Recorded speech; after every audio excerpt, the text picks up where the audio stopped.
The famous scammer.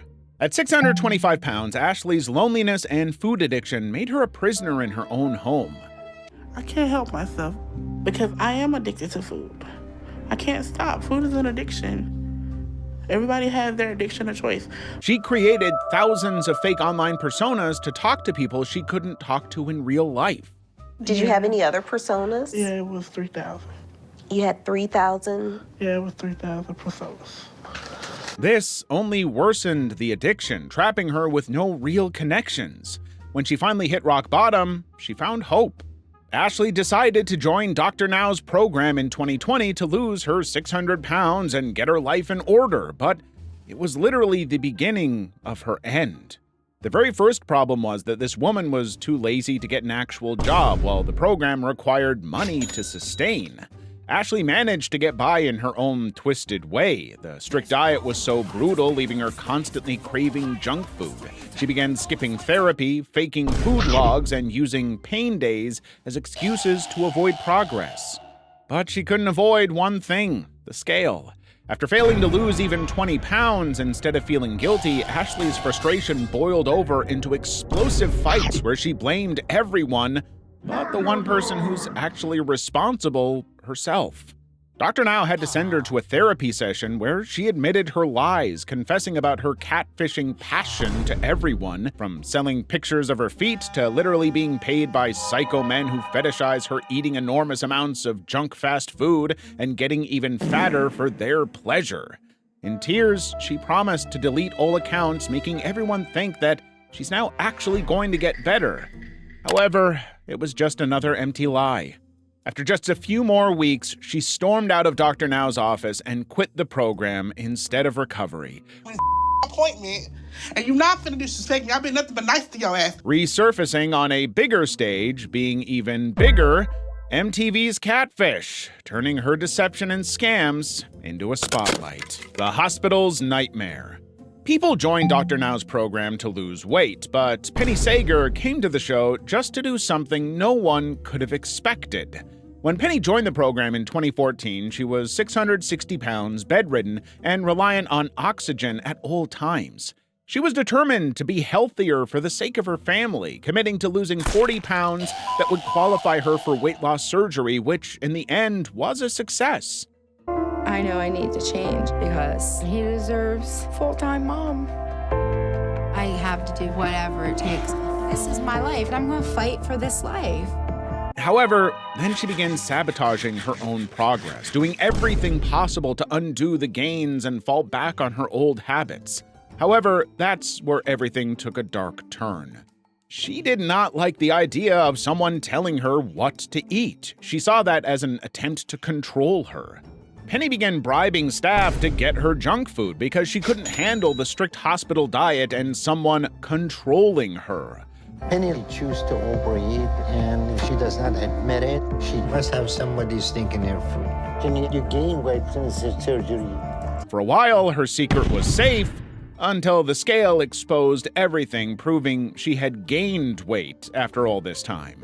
Cornered and desperate, she launched a furious counterattack against the evidence, blaming a broken scale and accusing the same staff she had bribed of a conspiracy to sabotage her.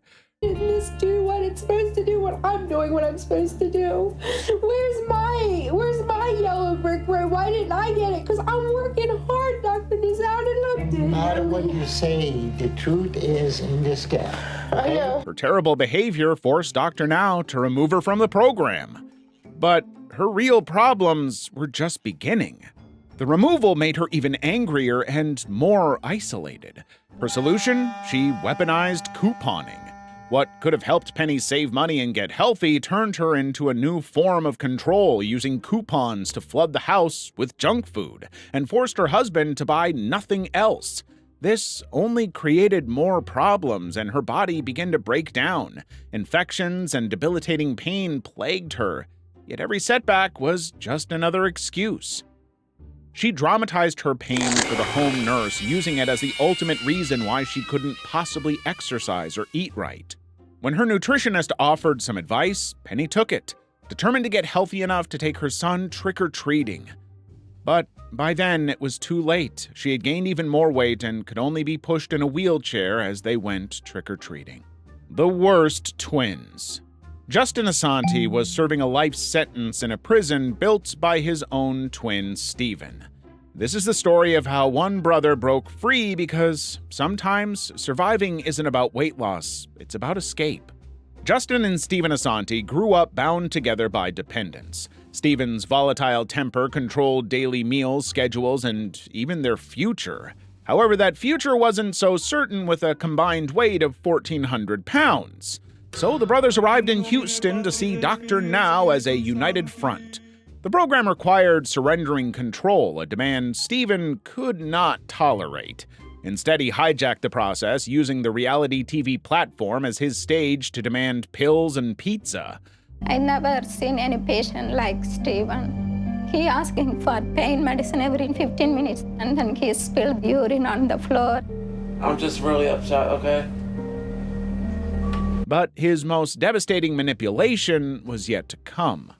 Despite the toxic environment, one of the brothers, Justin, persevered and secured his weight loss surgery. You see the difference in what you can do if you stick to the diet? Yes. All right, I'm gonna approve you for weight loss surgery, okay? Awesome. But while he recovered, his older brother, Stephen, stole his pain medication. I get why Justin is upset. I would be too if Stephen took my painkillers. But they both cannot continue to behave like this. This final betrayal forced Justin to abandon the war zone, moving to Rhode Island to save himself. His escape created a vacuum, and Stephen's addiction began to consume everything in its path. Denied surgery for his own compliance, Stephen faced a problem he couldn't manipulate. He threatened to sue Dr. Now and the hospital, demanding the surgery anyway, forcing Dr. Now to agree and operate on him. After the surgery, everyone hoped Stephen would finally turn his life around, but nothing actually changed. The operation offered a temporary physical fix, but without behavioral change, he quickly gained the weight back. Distance worked for Justin, and he kept shedding pounds. I was down to 573 then, and I can't remember the last time I weighed this little. I haven't even talked to Dr. Now since I left. But at this point, even without Dr. Now's help, I know that I'm losing weight. While Stephen's relapse led to rehab, where he just continued eating. The Master Manipulator. Lisa Fleming is one of the toughest cases Dr. Now ever faced. Behind her tears, promises, and manipulative acts was a secret that would change everything. When a piece of fried chicken fell out of her hospital gown, Lisa Fleming broke down, threatening everyone to end her life. The specialists in the psychiatric ward saw the truth. Her hospital performance was just the final act. For years, Lisa had run a much more sophisticated operation from her bed. Stuck in a 704-pound body, Lisa's world shrank to her bed, leaving her reliant on her daughter for everything. She soon turned that dependence into a weapon, secretly bribing with extra food to bring her junk. Even when she was in Dr. Now's program, which came with a strict 1,200-calorie deficit, Lisa would sneak to eat her junk food while no one was watching. When the cameras turned on, she was very compliant, creating a convincing illusion of commitment that filled her family with hope. Your body cannot continue on like this. So I'm admitting you to the hospital to start you on a 1,200-calorie controlled diet immediately. Oh, man. But every performance has a final curtain. The exposure of her lies created a situation Lisa could not manipulate her way out of. Her beloved ones finally saw the truth, and feeling betrayed, they took matters into their own hands. Her daughter moved cities to pursue new work. The support system finally broke down. So how would Lisa survive when she couldn't even lift herself out of bed? She stopped answering calls, quit the program, and the little progress she'd made unraveled completely. And unfortunately, Lisa passed away at 50, less than 6 months after her episode aired. A tragic final act in a play where she was the only one left in the audience. The Mukbang Trap. Samantha Mason built an empire on food that was slowly killing her and taking her daughter's future with it. Samantha joined Dr. Now's program with a single goal of losing weight and living long enough for her daughter.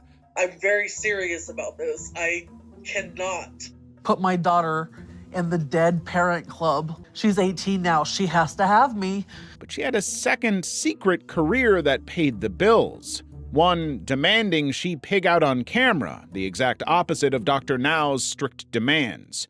She lived a double life, performing perfect compliance for the medical team and creating the image of a devoted mother fighting for survival.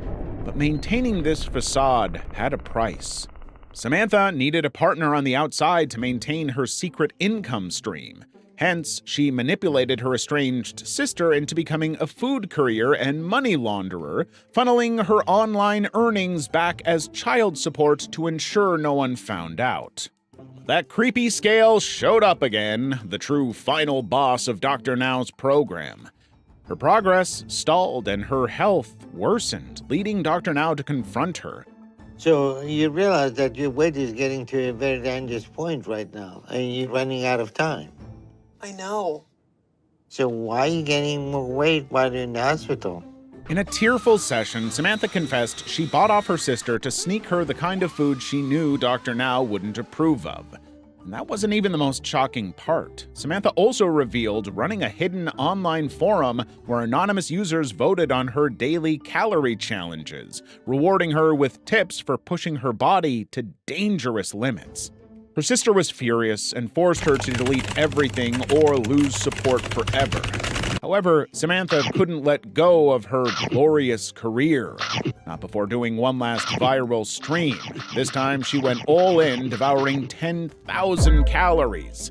Viewers cheered for her, but her vitals took a major hit.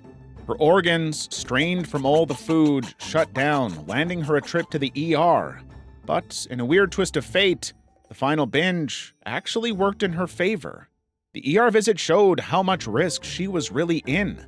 Samantha was then forced to do an emergency bariatric surgery off-show, offering a desperate physical reset. After surgery, we were also able to work on putting in place dietary restrictions for Sam in the hospital. So in addition to weight loss surgery, she has been on a controlled diet for the past few months. And thankfully, all that has been effective to get her weight down. Even then, she couldn't stick to the post-op diet. Dr. Now had no choice but to discharge her from the program, leaving her future as a mother hanging by a thread. Thanks for watching, folks, but we did want to say, we know that this is a bit of a touchy subject, and here at The Evaluator, we're all for body positivity, and even your health does not define your value as a person. Believe you me, this is coming from someone who's gone through his own weight loss journey for his own health. I'm getting on in years, and it matters to me. We're not intending to shame anyone here, and if you or someone you know is struggling with their body image, we sincerely hope that you can find the help that you need.